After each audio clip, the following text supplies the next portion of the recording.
Cobaan dari Allah Subhanahu wa taala. Ini cobaan. Dan bukan cuma Anda, tapi semua orang diuji.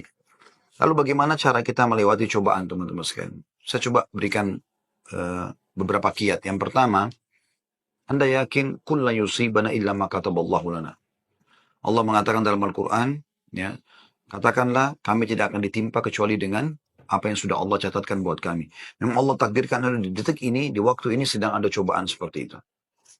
Tetapi ini harus dikemas dengan ayat yang lain, yaitu inna ma'al usri yusra. Ya. Fa inna ma'al usri yusra. Sungguhnya di setiap kesulitan akan ada kemudahan, di setiap kesulitan pasti ada kemudahan. Jadi saya yakin Anda masih banyak memiliki kemudahan. Seperti misalnya Anda masih bisa bernafas, masih bisa melihat, masih bisa mendengar gitu kan. Dan Allahu alam, mungkin Anda juga sampai hari ini 8 hari Ramadan Anda masih bisa ya, hidup, puasa, makan dan seterusnya. Tapi mungkin kekurangan karena pendapatan yang biasa rutin datang ini sudah nggak ada. Mungkin juga Allah Subhanahu wa taala menggerakkan beberapa hamba-hambanya yang memenuhi kebutuhan Anda. Teman-teman, coba bergantung kepada Allah Sang Pencipta. Dan jangan ragu tentang masalah itu. Bergantung kepada Allah Subhanahu wa taala. Saya ingin berbagi sebuah kisah. Dan itu sebuah kisah seseorang yang sangat susah hidupnya. Ya. Dari orang-orang kisah klasik dulu tentunya. Dia sangat susah sekali hidupnya. Dan saking susahnya sampai dia bilang, dia ceritakan dirinya, saya cuma hidup dari pendapatan harian saya. Dia bilang satu waktu, saya keluar, ingin mencari rezeki. Pada hari itu betul-betul tidak ada sumber rezeki. Kenapa yang saya dapat hari itu yang dipakai makan. Gitu. Dia bilang saya sudah keliling sana sini tidak ada makanan. Dan sampai saya tidak pulang ke rumah sampai di awal malam. Selepas Isya lebih. Istri sama anak saya sudah menunggu. Kemudian saya pun pulang ke rumah. Begitu pulang ke rumah, dibuka pintu, disambutlah oleh anak dan istri. Dengan harapan selain menemui saya juga mereka berharap bisa ada makanan dan minuman seperti biasa. Tapi karena istri saya melihat di tangan saya tidak ada sama sekali bekal apa-apa, maka saya pun duduk, kemudian diberikan air putih, lalu dia bertanya, apa hari ini nggak ada bekal makanan? Lalu saya menjawab, sama sekali saya nggak temukan pekerjaan. Saya tidak tahu harus mencari di mana lagi. Lalu kata istrinya, lalu apakah kita harus tidur dalam kondisi kelaparan? Saya sama anak-anak betul-betul belum makan sama sekali dari pagi gitu. Maka kata dia, baik, saya istirahat sejenak, baru saya akan keluar cari rezeki lagi. Mudah-mudahan malam ini Allah berikan kepada kita. Kata istrinya, baiklah kalau gitu. Subhanallah, tanpa mengenal letih, laki-laki yang soleh ini dia keluar dari rumahnya. Dan waktu dia keluar, sudah masuk, kalau kita sekarang jam 12 malam. Zaman dulu, belum ada lampu kayak kita sekarang. Mungkin di jam 10 malam aja kalau kita sekarang itu sudah, zaman dulu orang sudah tidur semua. Gelap. Maka dia pun jalan, dia tidak tahu mau kemana sambil dia berdoa kepada Allah SWT. Ya Allah, kemana langkah kakiku ini? Aku sendiri belum makan seharian, anak istriku juga belum makan. Berikanlah kami rezeki. Sambil berjalan, dia bilang mata saya tiba-tiba melihat sebuah masjid. Di sekitar rumahnya, tidak jauh dari rumahnya. Gelap, nggak ada lampu kan. Zaman dulu belum ada lampu, orang pakai sumbu, pakai minyak, dinyalakan, kemudian baru terang. Itu pun sangat kecil penerangannya sebagaimana kita tahu kalau pakai sumbu. Maka dia coba nyalakan api, menyala, kemudian dia wudhu, dia sholat. Dia tidak tahu harus buat apa lagi. Mulai dia sholat. Habis sholat dia berdoa kepada Allah Subhanahu wa ta'ala supaya dimudahkan, dikasih rezeki, dikasih segala macam. Dan dikeluarkan dari masalah kemiskinan ini. Setelah itu, subhanallah terjadi pada malam itu, penguasa di wilayah itu, kalau kita bisa bahasakan rajanya, gelisah nggak bisa tidur. Dan seperti orang ketakutan akan meninggal dunia. Hatinya terdorong untuk bersedekah. Maka dia mengambil beberapa kantong isinya emas. Man. Lalu dibawa sama dia. Dan dia bilang, ya Allah, hatiku sangat gelisah. Aku takut meninggal sementara aku masih belum memiliki bekal yang cukup bertemu denganmu. Maka izinkanlah hambamu ini bersedekah di jalanmu.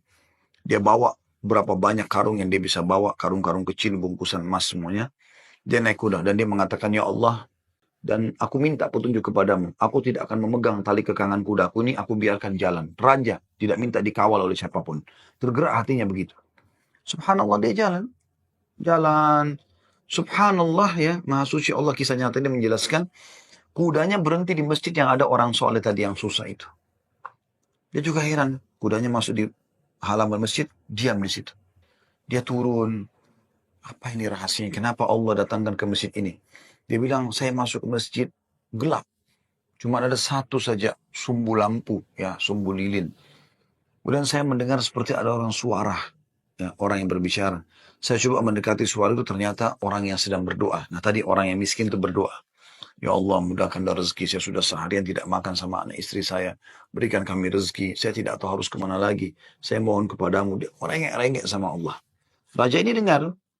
Maka raja itu menegur si orang tadi miskin ini. Setelah salam, dijawab salam, dia mengatakan, si raja ini bilang, saya dengar tadi keluhanmu kepada Allah Subhanahu wa Ta'ala. Saya kebetulan bawa beberapa kantong uang emas. Saya akan berikan kepada kamu sebagai sedekah. Dan ketahuilah saya raja di wilayah ini. Saya tadi gelisah, ingin sekali keluar dan bersedekah, dan Allah tunjukkan saya ke masjid ini. Mungkin kaulah yang Allah maksudkan. Dia bilang, lalu saya akan berikan kepada kamu uang ini sebagai eh, apa sedekah di jalan Allah Subhanahu wa Ta'ala antara kita berdua, dan yang ketiganya Allah. Dan saya berharap apapun yang kau butuhkan, datanglah ke istanaku setiap saat. Saya yakin Allah yang menggerakkan saya bertemu dengan kamu. Subhanallah, orang miskin ini luar biasa kalau punya keimanan. Apa yang dia bilang? Wahai Tuhan, kalau seandainya saya pun masih punya kebutuhan selain apa yang Anda akan berikan kepada saya ini, maka saya tidak akan datang minta kepada Anda. Tapi saya akan minta kepada Allah yang telah mengirim Anda datang kepada saya. Closing kisah ini coba diambil pelajaran baik-baik. Ada kisah yang lain, ini dihadiri oleh Imam At-Tabari. Menukil kisah ini, pada saat itu Imam Tabari masih muda gitu. Ada seorang yang sangat tua di Mekah. Dia menaungi kurang lebih 8 orang wanita. Cuma dia sendiri laki-laki. Seingat saya dalam kisah itu disebut ada 4 anaknya perempuan. Ada istri dia berarti 5. Ada mertua dia 6. Kemudian ada 2 saudari dia perempuan. 8. Ya. Sama dia 9 orang. Jadi 8 wanita. Semuanya miskin. Hidup hanya dari hasil orang ini. Dan orang ini sudah tua. Umurnya 60 tahun, hampir 70 tahun. Ringkas cerita teman-teman sekalian. At-Tabari menceritakan karena dia bilang, saya hadir dari awal kisah ini, maka saya coba ceritakan. Dia bilang ada seseorang yang tua, miskin. Saya melihat lalang di sekitar Masjidil Haram di Mekah ya, di musim haji. Dia coba mencari sesuap nasi gitu kan. Kata Imam Tabari. Kemudian dia tidak temukan. Lalu dia pulang ke rumahnya. Imam Tabari tertarik untuk mengikuti orang ini sampai akhirnya tiba di rumahnya. Dan dia lihat keadaannya orang ini susah, miskin sekali gitu. Yang jelas, dia ditanya oleh istrinya, mirip dengan kisah tadi, apakah ada makanan buat kita hari ini? Kebetulan waktu itu awal Ramadan di Mekah. Mereka tadi sahur, tidak ada makanan, sekarang mau buka puasa juga nggak ada makanan. Maka dia bilang, saya sudah coba tadi keliling mencari makanan buat kita buka puasa, tapi nggak ada. Kemudian dia bilang, coba saya keluar lagi. Keluarlah orang tua ini, jalan jauh dari rumahnya. Apa kira-kira yang harus dia lakukan? Dia harus kerja kemana? Sambil bermunajat kepada Allah, ya Allah berikanlah rezeki. Sampai karena dia capek, dia duduk di sebuah pohon, dibawa sebuah pohon. Kemudian dia sengaja, tangannya dia menyentuh tanah yang ada di situ. Kemudian dia menyentuh seperti satu barang keras gitu. Waktu dia lihat ternyata ada kotak di sebelah dia. Dia tidak perhatikan waktu pas mau duduk. Dan kotak ini biasa dipakai untuk ngisi emas gitu. Maka dibuka lah sama dia. Kotak tersebut ternyata betul ada emas dalam. Banyak sekali. Kalau saya tidak salah waktu itu 1000 keping emas ya. Maka dia pun melihat membuka. Ini harta yang luar biasa. Di siang hari nggak ada orang di bawah pohon. Gitu kan. Dia lihat kiri kanan. Tidak ada pemukiman masyarakat. Di pinggiran sekali. Gitu kan. Maka diambil sama dia. Dibungkus dengan rapi pada saat itu dengan kainnya. Dan dia sempat berpikir, terlintas di benaknya, syaitan menggoda, gitu kan. Kau orang miskin. Kalaupun kau tidak mau mengambil semua, ambillah minimal 1 batang emas atau 1 koin dinar emas, ya, yang kau bisa infakkan untuk buka puasa keluargamu.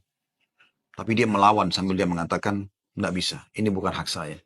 Kalaupun ini luqata ini seperti harta yang, apa namanya, harta yang ditemukan. Kan itu syaratnya harus teman-teman sekalian diiklankan selama setahun ya. Selama setahun Anda iklankan, kalau sudah setahun baru bisa mungkin jadi hak milik Anda. Ya. Yang jelas teman-teman sekalian, dia pulang ke rumahnya, lalu kemudian dia rencana tidak mau sampaikan kepada istrinya. Terus istrinya rupanya karena membuka pintu melihat ada di tangannya sesuatu, maka istrinya bilang, apa kau sudah bawa bekal buat kami? Kata dia, nggak ada. Lalu kemudian dia mengatakan, tapi apa itu?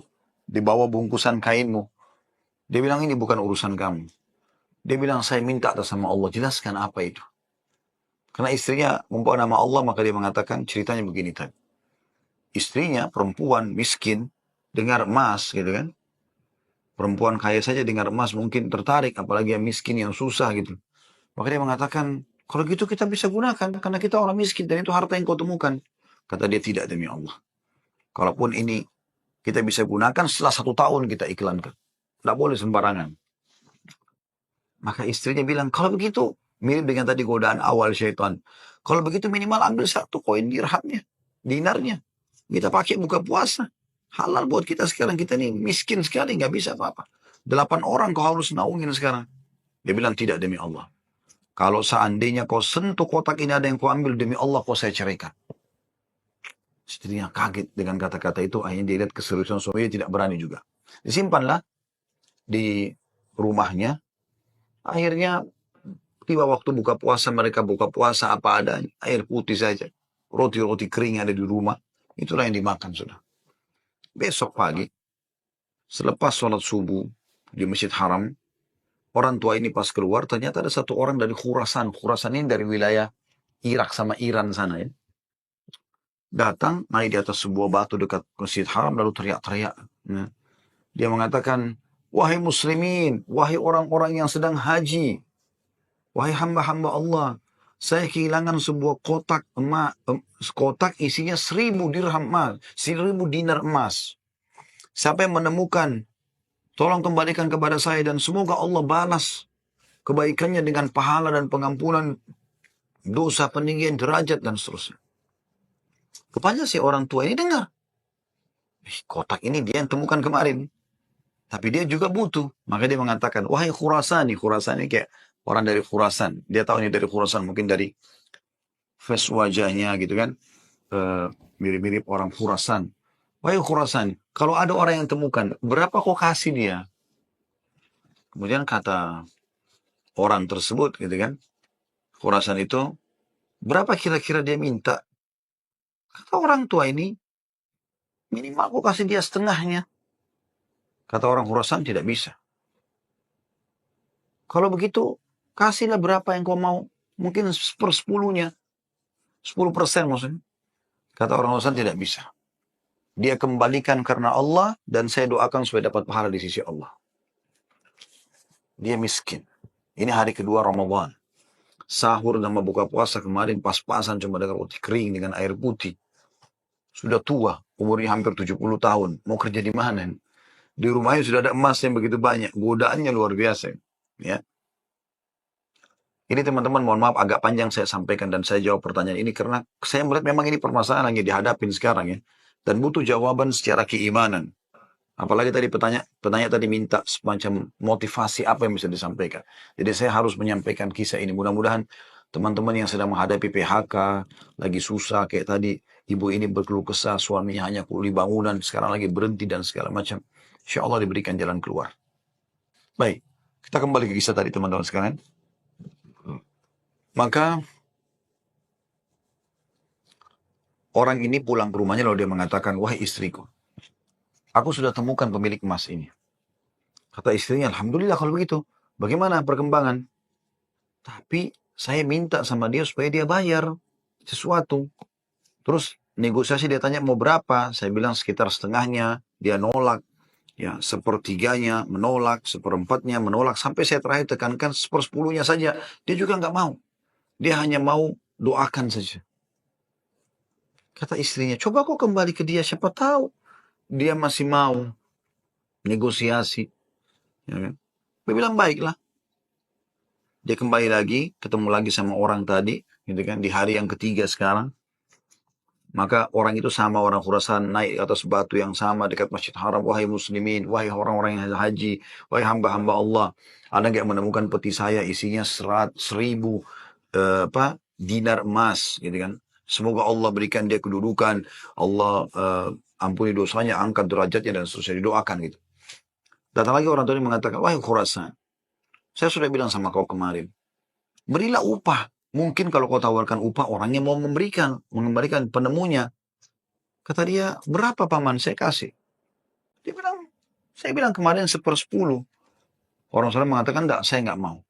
Kalau begitu, berikan dia satu saja. 1%, satu saja.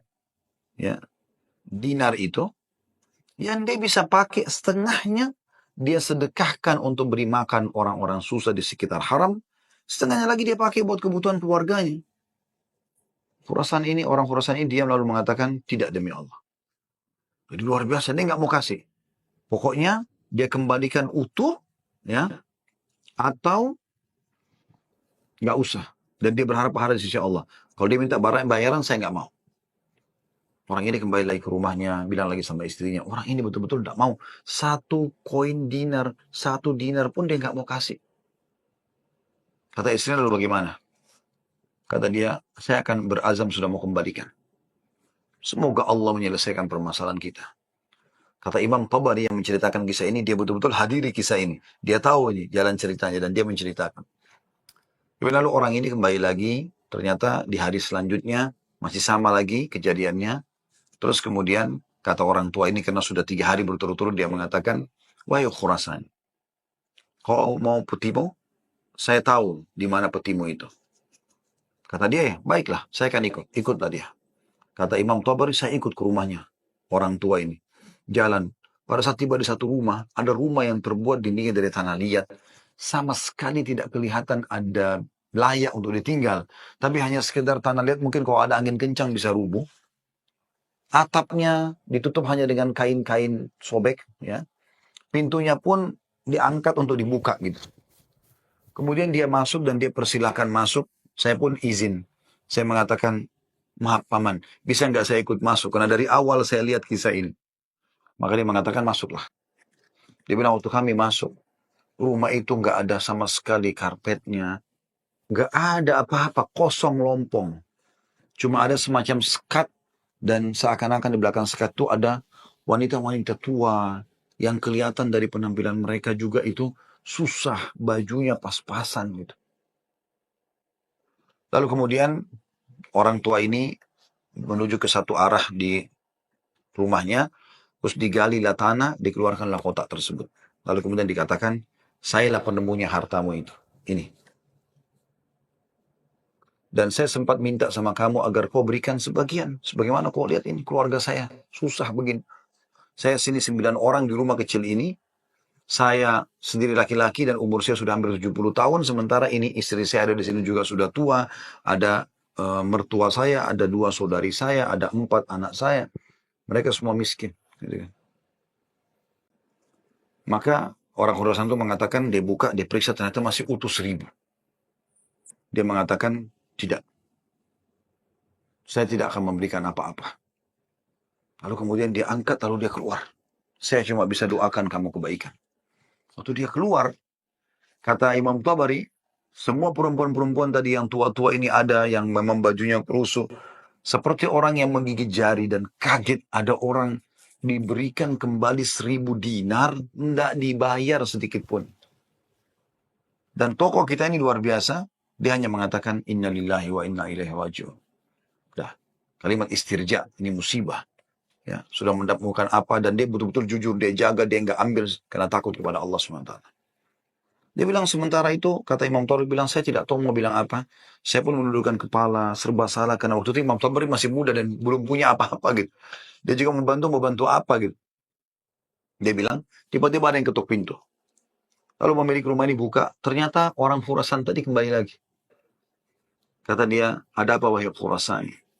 Ya, istilahkan Khurasan ini maksudnya nisbat kepada negeri Khurasan itu ya. Kata orang urusan itu, bisa saya masuk? Kata dia, baik, silahkan masuk. Masuklah dia. Kemudian dia mengatakan begini ceritanya. Saya ini punya seorang ayah yang meninggalkan 3 peti emas seperti ini. Masing-masing isinya 1.000 dinar emas. 1.000 dinar emas. Saat dia, waktu ayah saya waktu meninggal, dia mengatakan, 1 dinar emas kamu bagikan sebagai warisan. 1 dinar emas, satu kotak maksudnya, bukan 1 dinar ya, maksudnya satu kotak. Berarti 1.000 dinar emas kau bagikan sebagai warisan. Itu sudah banyak sekali. Satu kotak 1.000 dinar emas lagi kamu gunakan untuk pergi haji kalau aku meninggal. Dan satu kotak dinar emas lagi, sepertiga hartanya maksudnya, itu kau berikan kepada satu orang yang sangat miskin dan susah. Saya ingin supaya mereka jadi baik kehidupannya. Maka dia bilang orang urusan ini, itulah sebabnya wahai paman, saya tidak mau memberikan Anda 1 dirham, satu dinar pun. Karena ini amanah orang tua saya. Tapi demi Allah, setelah saya keluar dari sini, saya tadinya memang mau menguji, mau melihat apakah Anda betul-betul susah atau tidak. Ternyata sudah saya lihat tempat Anda dan saya keluar, Anda pun tidak marah, tidak apa. Maka saya melihat Anda orang yang paling layak untuk menerima.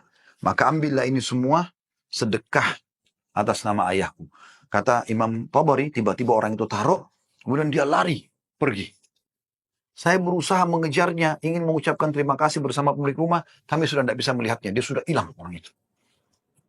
Kemudian saya pun dipanggil kembali oleh pemilik rumah, duduk, kemudian dibukalah pada saat itu kotak itu, lalu mulai dia panggil ke 8 wanita yang ada di rumahnya itu. Kata Imam Tabari, demi Allah dia mulai membagi kepada kami rata. Semua, satu-satu perempuan dikasih satu, dilempar. Dan diduduk seperti orang yang, apa namanya, duduk bersila. Jadi kain baju itu, ya habis itu biasa yang kita tahu kalau kita bersila, bisa ditaruh sesuatu ya. Maka mulai dia melempar dinar-dinar emas itu satu persatu. Kata Imam Tabari, ke dia juga satu, lalu dilempar ke saya juga satu. Karena jumlah kami 10, karena kan tadi mereka 9. Orang ini sama 8 orang wanita sama Imam Tabari itu 10. Maka kami masing-masing mendapatkan ya 100 dinar. Kan 1.000 kan? 100 dinar. 100 dinar banyak sekali udah. Gitu kan jumlahnya. Setelah selesai, lalu dia mengatakan kepada istrinya, wahai istri, bukankah ini lebih baik setelah kita sabar sedikit, Allah menjadikan semua jadi milik kita, daripada kemarin kamu ambil 1 dinar tapi haram. Kemudian dia balik kepada saya, kata Imam Tabari, dan dia mengatakan, demi Allah, baju ini yang saya pakai, dia bilang, hanya ini baju yang utuh di rumah kami. Sebagaimana kau lihat baju-baju ini semua yang dipakai oleh keluargaku, tidak ada yang layak dipakai sholat. Jadi kalau waktu sholat tiba, saya sholat dulu, kemudian saya sembunyi di satu tempat, baju ini saya buka, dipakai oleh istri saya, dipakai sholat. Habis itu dibuka, dipakai sholat oleh mertua saya, dibuka, dipakai sholat oleh saudari saya, oleh anak saya. Satu baju. Kata Imam Tabari, saya berterima kasih padanya, kemudian saya pergi. Saya menemukan harta itu sangat berkah dalam hidup saya, dia bilang. Dan saya pada saat itu ingin berterima kasih, saya ingin membeli sesuatu yang bisa dipakai buka puasa, maksudnya datang ke tempatnya dia. Saya temukan ternyata perempuan-perempuan yang tadinya mereka bajunya kumuh, sudah berganti baju, mereka bawa makanan-makanan, mereka buka puasa dengan light. Kemudian saya pulang, dia bilang, kata Imam Tabari. Beberapa tahun kemudian saya datang lagi ke Mekah, saya datang ke alamat yang sama, rumah itu sudah tidak ada, saya cari tahu ternyata orang tua ini sudah meninggal, dan saya temukan anak-anaknya yang perempuan 4 itu, semua menikah dengan tokoh-tokoh masyarakat Mekah, orang-orang kaya, dan keluarga mereka menjadi orang yang mampu semuanya. Butuh kesabaran akhi dan ukhti. Yakinlah, Allah tidak akan membuat kita susah. Allah tidak ingin itu. Tapi cobaan lagi datang, apalagi bukan kepada Anda sendiri. Selanjutnya juga saya sarankan sunnah Nabi SAW, kalau kita sedang diberikan cobaan, lihat orang yang di atas kita. Lihat orang yang lebih susah. Kalau kita pincang, na'udzubillah, puntung kakinya 1, lihat orang yang puntung kakinya 2. Puntung kakinya 2, lihat orang yang juga puntung tangannya. Puntung kaki dan tangannya, lihat orang yang buta. Selalu orang yang lebih susah. Sehingga kita selalu tahu nikmat Allah begitu besar kepada kita. Kadang-kadang teman-teman saya lihat ada orang berkeluh kesahnya luar biasa, padahal sebenarnya masalahnya kecil dalam hidupnya. Masalah yang masih bisa dia laluin. Tapi dia besar-besarkan masalah itu. Sehingga akhirnya dia tidak bisa melalui cobaan dengan baik. Apa kata Umar radhiyallahu anhu tentang masalah ini? Orang yang Allah berikan cobaan kepada dia dan pasti Allah akan uji hamba-hambanya. Sebagaimana Allah jelaskan dalam surah Al-Baqarah, ya, ayat 155 ya. A'udzubillahi minasyaitonirrajim. Walanabluwannakum bisyai'in minal khauf. Kami pasti akan menguji kalian dengan sedikit takut. Minal khaufi wal ju', rasa lapar. Ya. Wa naqsi minal amwali wal anfusi wath thamarat, dan kekurangan jiwa. Yang orang kita cintai meninggal, harta juga kurang, hasil panen juga kurang, pekerjaan tidak ada, di PHK, kayak sekarang masa pandemi. Wabasyirus sabirin. Dan sampaikan kepada orang-orang yang sabar. Siapa mereka ya Allah? 156-nya. Alladzina idza asabathum musibatun qalu inna lillahi wa inna ilaihi raji'un. Mereka yang kalau ditimpa musibah mereka mengatakan kami milik Allah, kami akan kembali kepada Allah. Lalu Allah bilang apa? Ulaika, mereka-mereka lah. Alaihim salawatu min rabbihim rahmah. Mereka akan dapat ya jalan keluar dan rezeki dari Tuhan mereka. Wa ulaika humul muflihun, dan mereka adalah orang-orang yang beruntung, gitu kan? Dari sini teman-teman sekalian, Anda sabar dalam melaluinya dan lihat orang yang lebih berat. Insya Allah akan ada jalan keluar. Tidak mungkin tidak. Yang penting teman-teman, di saat kita lagi genting, terus bergerak, terus berusaha, terus ikhtiar, terus berdoa kepada Allah SWT. Saling dukung-menukung, jangan saling menyalahkan. Jangan Anda menyalahkan suami yang mungkin lagi stres juga pengen cari kerjaan. Jangan juga suami berhenti total dari usaha. Apa saja. Mungkin rezeki Anda ada pada tetangga Anda, mungkin ada rumah yang mewah, yang bagus di dekat rumah, tawarkan diri. Betul-betul masa pandemi ini saya kuli bangunan, saya nggak bisa kerja apa-apa, rumah saya di sebelah sini. Ada yang bisa saya kerjakan, bersihin kebun kah, ke taman kah, di sini.